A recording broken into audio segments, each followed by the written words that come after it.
अलैकुम वरहमतुल्लाह। डाइस पर मौजूद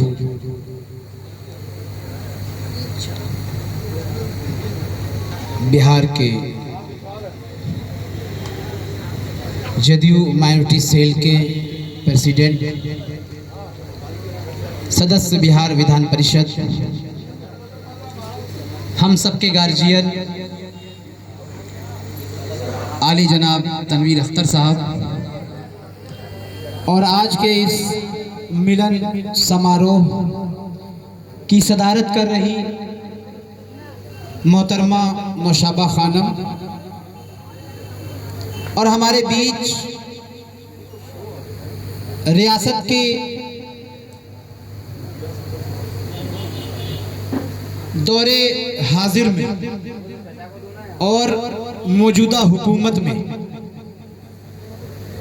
ख़ास तौर से मुस्लिम नौजवानों की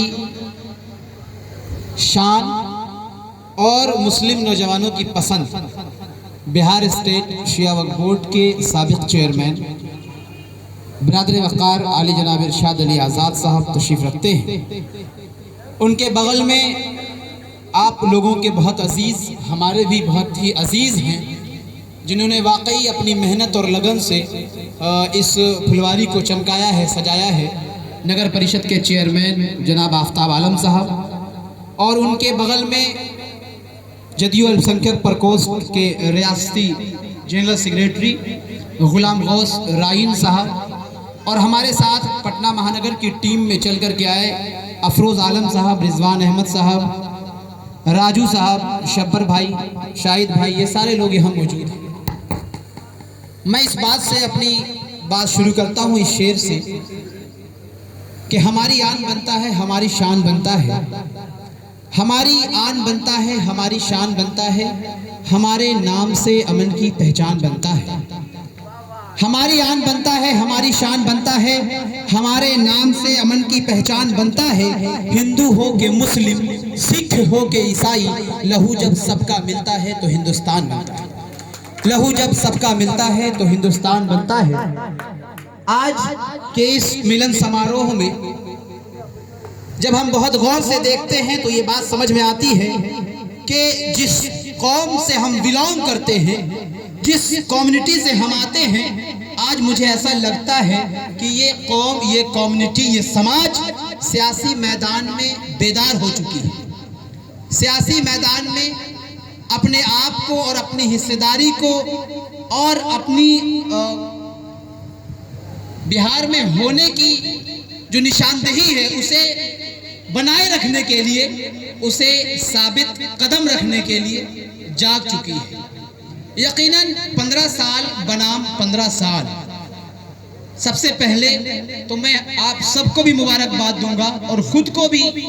खुद के अंदर से भी दिली मुबारकबाद पेश करता हूं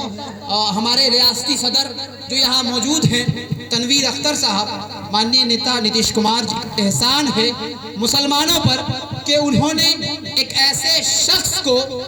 कमेटी में, माइनॉरिटी में प्रेसिडेंट बनाया, जिन्होंने धूप, छाँव, बरसात, गर्मी, सर्दी, दिन रात बिना किसी चीज का फिक्र किए गांव-गांव, करिया-करिया, टोला-टोला जा करके मुसलमानों को सियासी बेदारी किया है, मुसलमानों में सियासी जागरूकता लाया है, मुसलमानों को सियासी मैदान में बेदार किया है, और ये बताया है कि बिहार के हालात ऐसे हैं कि अगर ये कौम जाग जाएगी तो जिस कौम ने बहुत कम परसेंट से माननीय नेता नीतीश कुमार को सपोर्ट किया था, अगर वो कौम पूरी तरह से बिहार के मुअज़्ज़ज़ वज़ीर आला नीतीश कुमार को सपोर्ट कर दे, तो जिस तेजी के साथ इन तमाम योजनाओं में, सरकार की तमाम मंसूबों में मुसलमानों को हिस्सेदारी मिल रही है, यकीनन और तेजी के साथ तरक्की की इस राह में मुसलमान शाना बशाना चलेगा। काबिल मुबारकबाद हैं आप कि आपने बहुत तेजी के साथ पूरे बिहार में मुसलमानों में सियासी बेदारी लाई है, और आज की तारीख में जिस जागरूकता के साथ, जिस बेदारी के साथ मुस्लिम समाज के लोग जदयू को एक्सेप्ट कर रहे हैं, उससे जुड़ रहे हैं, उसकी जो एक बड़ी वजह है वो ये है कि माननीय नेता नीतीश कुमार जी ने इन 15 सालों के अंतराल में जितनी योजनाएं बनवाया है, जितनी योजनाओं पर काम चल रहा है, जितनी योजनाओं पर काम हो चुका है, जब आप देखेंगे, समझेंगे तो आपको पता चलेगा कि उन तमाम योजनाओं में कहीं भी कोई ऐसी योजना नहीं है जहां मुसलमान की हिस्सेदारी न हो, जहां अल्पसंख्यक समाज के लोगों की हिस्सेदारी न हो। और खुशी की बात यह है कि अल्पसंख्यक से मुराद सिर्फ मुसलमान ही नहीं है, बल्कि जब जनवरी में मुझे आपने माननीय बिरादर वक़ार इरशाद अली आज़ाद साहब के सहयोग से पटना महानगर की जिम्मेदारी दी और जब मैं वार्ड स्तरीय बैठक करने लगा तो मेरे पास सर बहुत सारे ईसाई समुदाय के लोग आए और उन्होंने भी पार्टी की सदस्यता को ग्रहण किया और ये कहने पर मजबूर हो गए कि 15 साल बनाम 15 साल यानी 2005 से पहले का 15 साल और 2005 के बाद का यानी अभी का वर्तमान का 15 साल, ये जो 15 साल है ये ऐसा 15 साल है जिसमें हर बिहारी को देश के हर स्टेट में जाकर के खुद को बिहारी कहलवाने पर फख्र महसूस करवाया। जब आप बिहार से बाहर जाते थे, आपके घर के नौजवान लड़के बिहार के बाहर किसी अदर स्टेट में काम करते थे, आफ्ताब साहब बता रहे थे कि लोग अपने आप को बिहारी कहलाना कराहियत महसूस करते थे। ये हालत थी बिहार की। लेकिन आज पूरा मुल्क और मुल्क का हर स्टेट अपने अपने स्टेट में बिहार मॉडल लागू कराना चाहता है। क्यों? इसलिए कि बिहार मॉडल अगर कोई है तो वो सिर्फ और सिर्फ नीतीश कुमार। आपको ये जानकर खुशी होगी कि जितनी तेजी के साथ इस मौजूदा हुकूमत ने मुसलमानों के लिए, अल्पसंख्यकों के लिए, वो चाहे जिस महाज पर हो,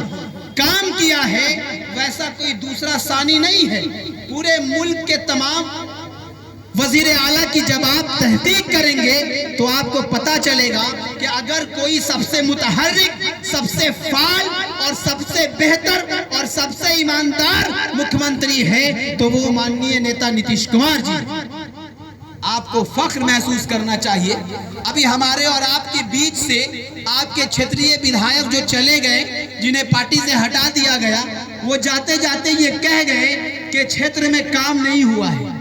सवाल करना आपका बनता है, आप उनसे पूछ सकते हैं, आपका राइट है कि आप किस आधार पर कह रहे हैं कि क्षेत्र में काम नहीं हुआ है। विधायक आप हैं, फंड आपके पास है, सारी सुविधाएं आपके पास है। अगर आपके विधायकी रहते हुए आपके क्षेत्र में काम नहीं हुआ तो आपके विधायकी कार्यकाल में जो आपको फंड मिला वो फंड आपने कहां इस्तेमाल कर दिया? जाते जाते तो आप कह गए कि क्षेत्र में काम नहीं हुआ है, अल्पसंख्यक समाज के लोग नाराज हैं। मैं पूछना चाहता हूं कि आपके क्षेत्रीय खानकाह की अगर आप बात करें तो उन खानकाहों की हालात कल कैसी थी और आज कैसी है? आप जब देखेंगे तो 2011 और 13 के बीच का जो बजट है जो माननीय नेता नीतीश कुमार जी ने खानकाह मुजीबिया को दिया है वो 1-2 करोड़ नहीं है बल्कि 5 करोड़ से ज्यादा का बजट है जो माननीय नेता नीतीश कुमार जी ने खानकाह मुजीबिया को दे करके खानकाह मुजीबिया की शान को बढ़ाया है और उसकी झुकती हुई दीवारों को अस्तादा किया है और उसे फिर से मजबूत किया है ताकि मुसलमानों का वो मजहबी इदारा हमेशा हमेशा के लिए मजबूती के साथ अपनी जगह पर कायम और दायम रहे। आज से पहले 2005 से पहले जिन लोगों की सरकार थी उन्होंने MY का नारा दे करके मुसलमानों का बहुत इस्तेहसाल किया, मुसलमानों के वोट का बहुत इस्तेमाल किया। लेकिन मेरे हिसाब से और जो हालात गुजर रहे थे उस हालात के हिसाब से MY का मतलब मुसलमान यादव नहीं होता है बल्कि ओनली मोस्टली यादव होता है, क्योंकि उनके राज में जितने काम हुए हैं वो सिर्फ यादवों के लिए हुए। आपकी कब्रिस्तानों पर किसी ने कब्जा किया तो वो यादव होते थे जो पहले गाय बांध दिया करते थे, भैंस बांध दिया करते थे और धीरे धीरे अपनी जगह बनाते थे, धीरे धीरे अपनी जगह बनाते थे। आपको इस बात पर गौर करने की जरूरत है। अभी जिक्र चल रहा था कि आपके ही इलाके में एक मासूम बच्चे का कत्ल हुआ, वो चाहे जिस हालात में हुए हो, लेकिन उस तारीख में जो बंदी बुलाई गई थी वो बंदी उन्हीं लोगों ने बुलवाई थी जिन्होंने MY का नारा दिया था हमेशा। लेकिन उस बच्चे के कत्ल के बाद आज तक उस कुंबे का कोई ऐसा फर्द नहीं है जो उसके घर गया हो, उसके गार्जियन से उसकी खैरियत लिया हो।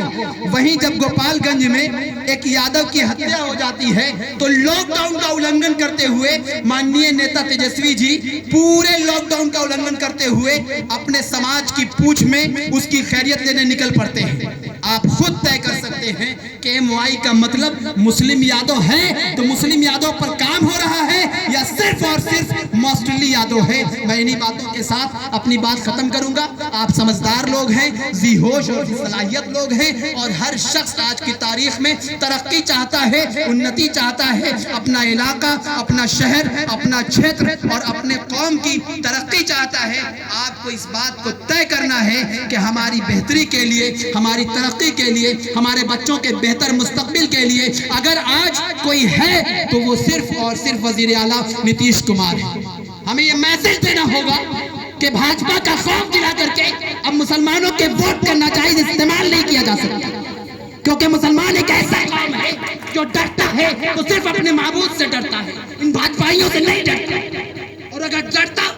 तो माननीय नेता नीतीश कुमार जी के गठबंधन की इस सरकार में मुसलमानों के हजारों हजार कब्रिस्तान की तहफ्फुज़ नहीं होती, मुसलमानों के दीनी इदारे की बड़ी से बड़ी बिल्डिंगें नहीं बनती, करोड़ों करोड़ का फंड आपके इमारत की तामीर के लिए, आपके रोजगार के लिए, आपके अल्पसंख्यक लोन के लिए शिया और सुन्नी वक्फ बोर्ड को नहीं मिलता। ये बात आपको तय करना है। बड़ी आसानी से लोग कह देते हैं काम नहीं हुआ। आप पूछिए उनसे कि विधायक आप थे, आपका अपना फंड कहाँ चला गया, आपने क्यों नहीं काम करवाया। तो इसलिए अब जो आप वोट करेंगे, अब जो आप फैसला लेंगे, वो फैसला एमवाई के नाम पर नहीं होगा